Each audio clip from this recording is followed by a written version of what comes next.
So Mama, maybe you clicked on the title of this episode today because this topic intrigues you and it's on your heart.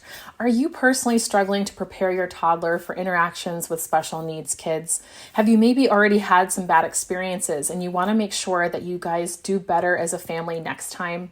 Do you feel like you're just not really sure how to create a safe and inclusive environment for all your children, whether you have your own special needs children or not? Well, you're in luck, and I'm so happy that you've clicked on this episode because today we are talking all about it and we're going to answer all those questions. Today, I'm joined by the amazing and lovely Katie Keene. She's a homeschool strategy coach and a mom of a child with special needs herself. She's here to share some tips and tricks on how you can build bridges with special needs kids and their families and how to prepare your own little ones for inclusive communication and play. So, Mama, go ahead, grab a cup of coffee and join us as we dive into this very important and informative topic. I can't wait. Hey Mama, welcome to the Energized Mama podcast. Do you want a better work-life balance and more time and energy? Do you find yourself thinking, how can I add more hours into the day? Or are you Googling how to deal with mom guilt and can my marriage survive toddlers? Do you wake up with big goals only to feel overwhelmed and defeated when you have no one to help you and your littles aren't listening to you again? Hey, I'm Cheyanne. I too was an exhausted mom away from the help of my family. I too felt constantly drained with a strong-willed toddler and wished I could find balance between being a wife, a mom, stepmom, and entrepreneur. I wanted more energy to give myself and my husband, to discipline my kids confidently, and incorporate faith into our home. All the things, right? But I kept telling myself that I couldn't do it feeling this exhausted and without a community supporting around me. Until I found a healthy balance and endless energy in raising Jesus-loving littles. In this podcast, you will find that too. You will find time and energy boosting tips and tricks, guidance for disciplining your littles, and what to do when you have no help so that you will find balance between all your roles. Stop feeling drained and learn to trust your own mom tuition. Time to grab those headphones, pour that green smoothie, and get ready to get your daily energy boost. I've got you, Mama. Psst, before we dive in today, I wanted to read you guys a really quick recent review that came in that just gave me all the feels. The title goes, Realistic, Helpful, and Engaging. Above 5 stars, I must say. So this person wrote, Shy is so relatable and friendly and delivers her tips and stories in an engaging and entertaining way. If you reach out to her, she always responds, which is so lovely. This was from Dindy Marie from the USA. And Dindy Marie, girl, thank you so much for taking time for writing this review and for participating with me. She is so right. If you ever reach out to me after an episode, I do reach out to you because I see you. You're not just a number to me. You have a story, and I believe every mom deserves to be heard. So again, thank you so much, Dindy, but also thank you to you, Mama, who's listening right now to the sound of my voice. Thank you for showing up here at the Energized Mama podcast. I am so excited to keep serving you, keep loving on you, and let's go ahead and dive into today's episode. Well, hello to all you beautiful mamas. I am so excited to be here with you today on the Energized Mama podcast because I truly have a treat for you. I know that sometimes you ladies are used to hearing just me talk and go on and on about these topics that are so passionate to me and also to you, and all the feedback that you ladies have been giving me lately in the reviews and in my private Facebook group. Well, today I have another mama here that is so passionate about this specific topic. There are so many countless, endless, I feel, articles and news reports out there nowadays about the rise of how the special needs community is sometimes marginalized or often seen as separate, and yet it's affecting so many more of our families than ever before. And I've had so many of you share with me that this whole situation that we have found ourselves in this modern day society, right, of being able to come together and understand each other more, sometimes through the medium of social media or something like you're listening to right now on a podcast, is exciting, but it's also overwhelming. And for so many of you listening to my podcast today, you're moms of littles just like me, and we know that littles are nothing but extremely honest and extremely open. And so it can be intimidating when knowing how can we best connect with special needs kids and special needs adults, and how can we best navigate those relationships with our toddlers and within our own homes. Well, I had to bring on one of my favorite experts in this area today, someone who knows a thing or two about it for sure. I am so happy and honored to be able to introduce you guys to my new friend, a fellow podcaster. Her name is Katie Keene. She's a homeschool strategy coach, and she also happens to be a host of her own podcast called Her Home and Heart, which is a top 1% parenting and family podcast. I tell you, ladies, I brought someone on who is no nonsense, but yet so full of heart, so full of passion. So without further ado, I'd love you to all help me welcome today Mrs. Katie Keene to the Energized Mama podcast. Hello, beautiful. Thank you so much for having me here today. I'm so glad to be here to talk to you. Oh, likewise, likewise. I know we were talking so much before we pressed record, and we just had this natural connection, and you were already sharing such wisdom that I was like, oh my gosh, I can't wait to hear what you have to say specifically about this topic. And I thought before we dove in today, I would love it if you would share a little bit deeper, a little bit more about yourself and who you are, who's your family, and where you coming to us from today. Absolutely. So right now I reside outside of Washington, D.C., but I am not only a military child who grew up, I ended up becoming a military wife. So I have 5 children, and of those children, 2 have had various, very intense levels of needs. Some being very profound, others we've managed to work our way through. And so we have years and years of homeschooling experience in special needs therapies and neurodevelopmental offices, and supporting those families who have a special needs child is just a deep, deep passion in my heart. And with the way that, in our nation, well, really worldwide, even just the statistics on autism rates are literally exploding in just the last, decade. And it's all of us are going to end up having somebody at church or a neighbor or at preschool who we know who have children or family members with some form of a disability. And so it's one of my passions to help bridge that gap between families who have never been exposed and families like mine who would just really love to let you in and see what our lives are like and make friends with you.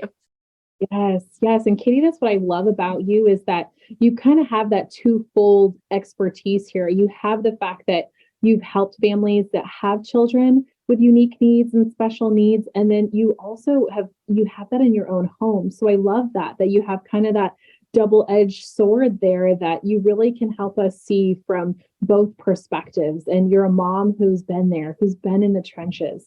And like you said, it is a statistic that we can't hide from. I feel that in the past, I even think back to my own upbringing that I am not even sure what we would have referred it to, but children who definitely had special, unique needs or disabilities. And it did feel like there was less families being challenged with that. And it felt like it was easier to be separate.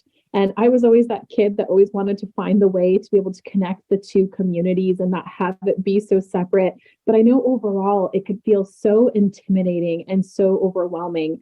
And so with you letting us know about that statistic, that worldwide statistic that is facing us more and more, I'm curious, because most moms here listening today have children that are 5 and under, right? This is the age group where maybe so many families get that first diagnosis that their own child has a disability, or maybe it's when a family first starts to encounter other children around their child's age that maybe have just been diagnosed, right? Because, you have these littles that are starting to get involved in sports or preschool, or they start school. And I'm just curious, how would you share with parents, or what would you share with them about helping their child develop an empathy towards special needs children and seeing them not so marginalized, not seeing them so separate? I love this question. It's such an important topic to discuss.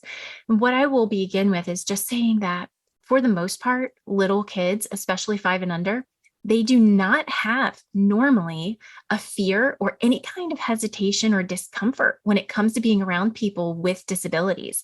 They have curiosity, they have Yeah. questions. Now, if you're in class and maybe a kid has acted out and has created a fear or a concern, that's different. If there's a kid who can't control and regulate their emotions and they're acting out in class, then your little one really might have some concerns, at least with that child. But overall, what I find is that it's actually the parents who need to become comfortable and who need to allow their child to be curious and to ask those questions. Because when we can model that we are comfortable, because this is just another person, a person who may look different, or who may speak different, or who may have actually different physical ways of moving or behaving. When we can model that, we still understand these are God's beautiful creations. These are people who he values and loves, and that we are to always treat people as people, no matter what kind of abilities or disabilities they may have. So it's really just one of those things I love to encourage parents. Let your kid be curious. Let them ask questions, not just to you, but to the people with a disability, as long as they can do so in a very honoring, kind way. One of the things that the special needs community really does struggle with often is just not being seen.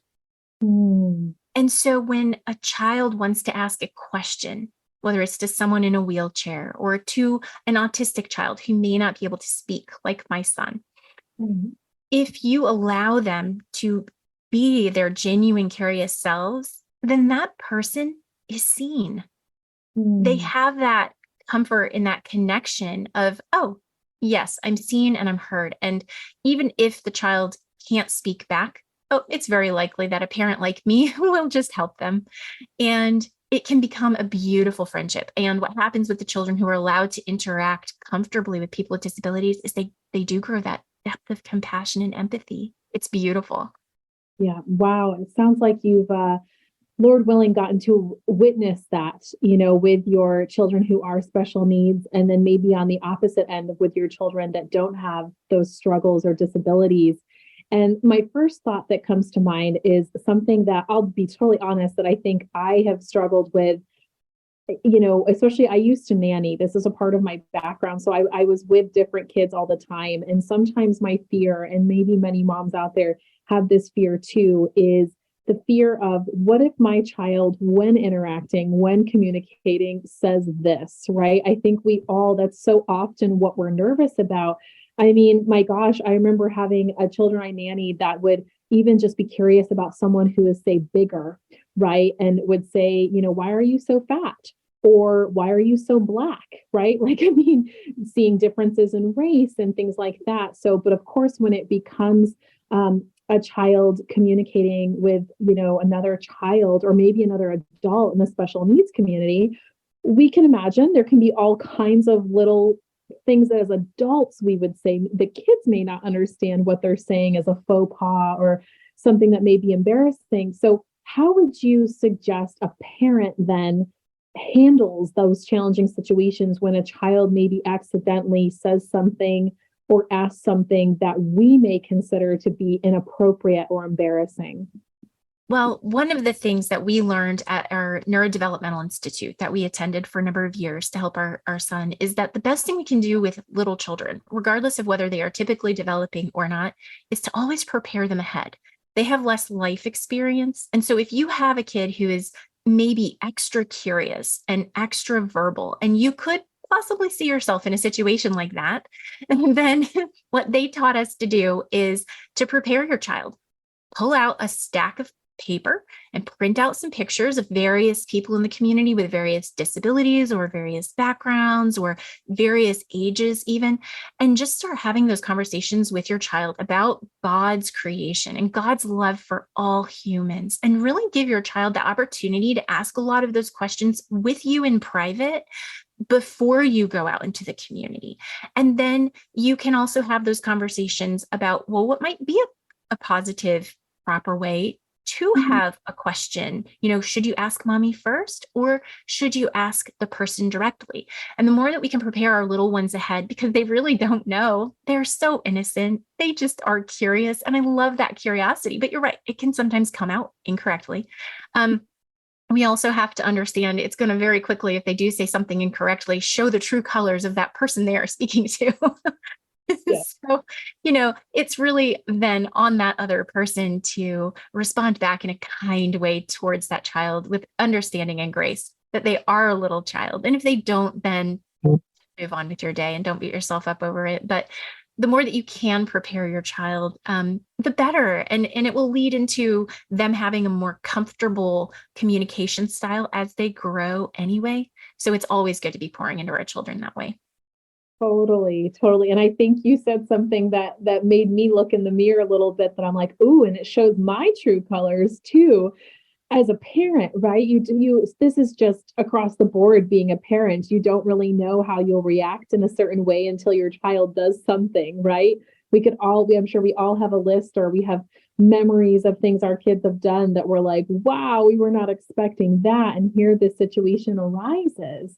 And so I love that so much of what you've shared already, Katie, can actually be applied to us as the mothers, like listening, that so much of this, I'm already thinking like, wow, I love that tip that you just shared. Like, that is so tactical. That's what we love so much in my podcast here, is us moms, like, of littles. We're like, okay, give us the tactical, give us the practical. What can we actually do? And I love that you gave us that visual of the printing off of the pictures and creating a conversation beforehand. So it's not so taboo, and it's not so much of a stranger to our children. But we know, of course, as anything in life, planning is half the battle, but we're always going to face, something that we weren't expecting, right? Or we weren't anticipating. So that's where I love you. You finished up your thought about saying, hey, give yourself some grace, mama. This isn't going to be necessarily a perfect journey and perfect ride. But, Katie, I'm curious about, like, the moms who, that are listening, that really want to have an inclusive approach with the special needs community. Like, maybe like you, like myself, they have a heart for special needs, and maybe they themselves and their family have encountered a special needs child. They're extended maybe in their nuclear family. And so these mamas may have that special desire to try to train their children up, right? Guide them, steward them towards having that next level, not just communicating with the special needs, but being very inclusive towards them. So is there anything that you would encourage parents who want to make sure that they raise children to be inclusive and to be kind towards the special needs community? Are there any tips or suggestions that you would make so that they can do that as seamless as possible, or as easy as possible, I guess? Yeah, sure. I think that really it comes right down to remembering that these families who have special needs children, like mine, also likely have typical children, and that they're just a family. They're not broken. There's nothing wrong with them. They're not damaged goods. They're just a family. So just ask them questions like you would with any family. If the kid has allergies, if your neighbor's kids have allergies, or your best friend's kids have allergies, and you're going to host a birthday party, you would say, well, do you want me to try to find something? Or, hey, do you want to bring an appropriate substitute snack, right? It's going to be really just that simple with a family whose kid maybe is profoundly disabled, like my son, where he cannot talk and he cannot do anything for himself. Just, a lot of moms like me just want you to ask us questions, because it's just our normal daily life. And when you ask us questions, then we feel seen. And, oh, you care enough to ask me that question, and I'm still invited. A lot of people just stop inviting you when you have a kid who has any kind of extra challenge, because they don't know what to do. And so that is one of the problems in the community of families who have kids with challenges. And that's a growing population, but we are not seen. It's a problem. And I think a lot of people just don't know how to handle it, but also once you've seen, then you might have to do something. So another suggestion I have is make sure you invite these families. Ask questions like you would any other family, because that's all they are. They are any other family. But also just ask them how you can help. They may not know. Just know that, let them know that you are there if they decide they do know how they might need a little help. So a lot of the time, these families get no respite. Mom and dad can't get out on a date. People are just too unsure what to do, too afraid to step on toes, rather than just being treated like a regular family who needs a little extra support. So just roll up your sleeves, be authentic, be you. You'll be loved for it. Wow. I love it. I love it. Because I know that anyone who clicked on this episode today, I'm sure, has this curiosity or this desire to know, maybe how to specially help the special needs families in their lives. And yet what I love is so refreshing that you're saying is, hey, like, just treat them like you normally would treat any other family. Right. Yeah. And I love that. I love that. I feel like it's so refreshing. It actually takes the pressure off, for us moms who don't have special needs children or get that anxiety when interacting with, children that have disabilities. Maybe some of us, I know, have childhood fears from our own upbringing, right? Our own struggles. Maybe we also struggled with knowing what is the best way to help these families, or to how can I be different than maybe the way that I was raised to see people, just people in general, right? I love your emphasis there. People is people, and as God's, his made in his image, every single person is made in his image, right? Even though all of our images are so different, and that's what's so beautiful. And so, Katie, as we wrap up this episode today, there were such beautiful, wonderful nuggets, and I think one of the biggest takeaways for myself was that you reminded me of how important it is to be seen. And as moms, I think we understand that, right? We so often feel unseen, unheard, not validated. And if we can just put ourselves in that space of realizing how much that means to us, I know that it means so much to a child who is used to being overlooked or unseen, but also that mom that's also there. So thank you for giving us that glimpse today. And, my second biggest takeaway, I think, was just staying curious, right? It's like, that's what I love about raising littles and children in general, because I also have a teenager. I have a teenager and a three-nager in my house, a little 3-year-old. And kids are just beautiful mirrors. They're great reflections. And they can really show us and remind us just how pure it is to be a child, and why God gives us that beautiful gift of being his children, and how we can remember to be childlike, and sometimes it is just by remaining curious and keeping that curiosity alive in your heart, in your spirit, whether it's within the special needs community or just with anyone and beyond. And so I want to know, Katie, if my ladies listening today are curious about how they can better connect with you, what is a way that they can connect with you further and get to know more of you and listen to your insights on your podcast? Sure. Well, the very best way really is actually to go to my podcast, which is on a lot of different platforms, Apple, Spotify, and many others, because in my descriptions, there's always links there to find my group or whatever I've got going on, freebies, goodies, little giveaways, those kinds of fun things. And so I would just come there. And a lot of the things that I teach there have come from the pressure cooker of learning in the stress and in the confusion that can come from navigating the special needs journey. But the nice thing is these lessons apply to all families. So that's what I love. I love it so much that you're also, I feel like, not even just in your podcast. I'm like, oh, I love that it's a one-stop shop, that you can stop there and be like, find all the resources, but also that is the resource that is your podcast. I know that you serve and love on homeschool families so much, but you have so much to offer, such a wealth of knowledge, and you're so easy to talk to. Like, you're so easy to listen to, and you just speak with a mama's heart. Like, that's what I love about you. So from one mama to another, I just want to say thank you so much for dedicating a little bit of your time today here at the Energized Mama podcast. And it's just been an honor to have you on and speak to all of the mamas here today on this very important topic. Thank you so much for having me. I really enjoyed this.